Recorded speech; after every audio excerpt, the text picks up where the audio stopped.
So let's focus on skills. Over the next several weeks, I'm going to speak to the skills of spiraling up. Because remember, this takes a lot of effort. This is super easy. Spiraling down is a piece of cake. Anybody can do that. This takes hard work and effort. So I want to reference that spiraling up piece from that perspective of skills. Now, these are not little training modules because I can't teach you these skills in 3 minutes. But I will give you some references along the way. Now, I'm going to forewarn you that a lot of times we look at the latest and greatest books, and that's excellent, especially when mine comes out. Don't forget that part of looking at my brand new book. But the idea, there's a lot of really great references out there and books out there that are much, much older. Then again, so am I.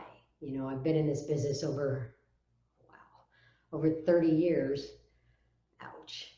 And there are some books that really have been really my guides all along the way in all of my work, and really have culminated actually into a lot of what the spiral is about.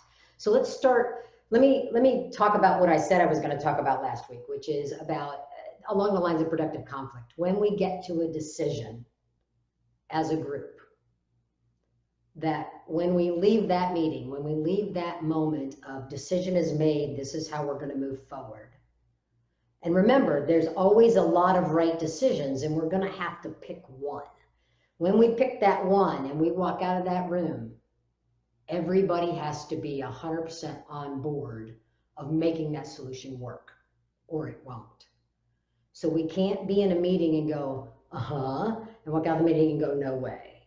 If that's happening, you're not being a good team player. And I'm going to speak a lot more to that dynamic of how we get to that point of being able to buy into an idea, even when it isn't the one we wanted, and buy into that idea and be able to walk out and defend and endorse that idea to others. That's how you have to walk out of those meetings in order for a solution to actually work and for collaboration to be real, is that you have to walk out of those meetings able to defend and endorse the plan. So you have to get yourself to that spot when you're in the meeting. And so the reference I'm going to give you this week is Patrick Lencioni's book, 5 Dysfunctions of a Team. Now, this book is almost 20 years old, right? So written in, I think, 2002, something like that. I should have looked that up.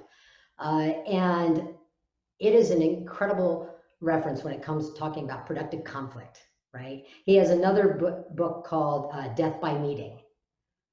Again, very good references to helping understand why we have to make these meetings productive and effective. And with that, we have to have conflict. So I'm going to speak a little bit more about productive conflict as we go along. I'm going to speak to a lot more dialogue kinds of skills as we move along, and I'll keep giving you references that I have used in my work in hopes that it helps you. So have a wonderful week, and peace.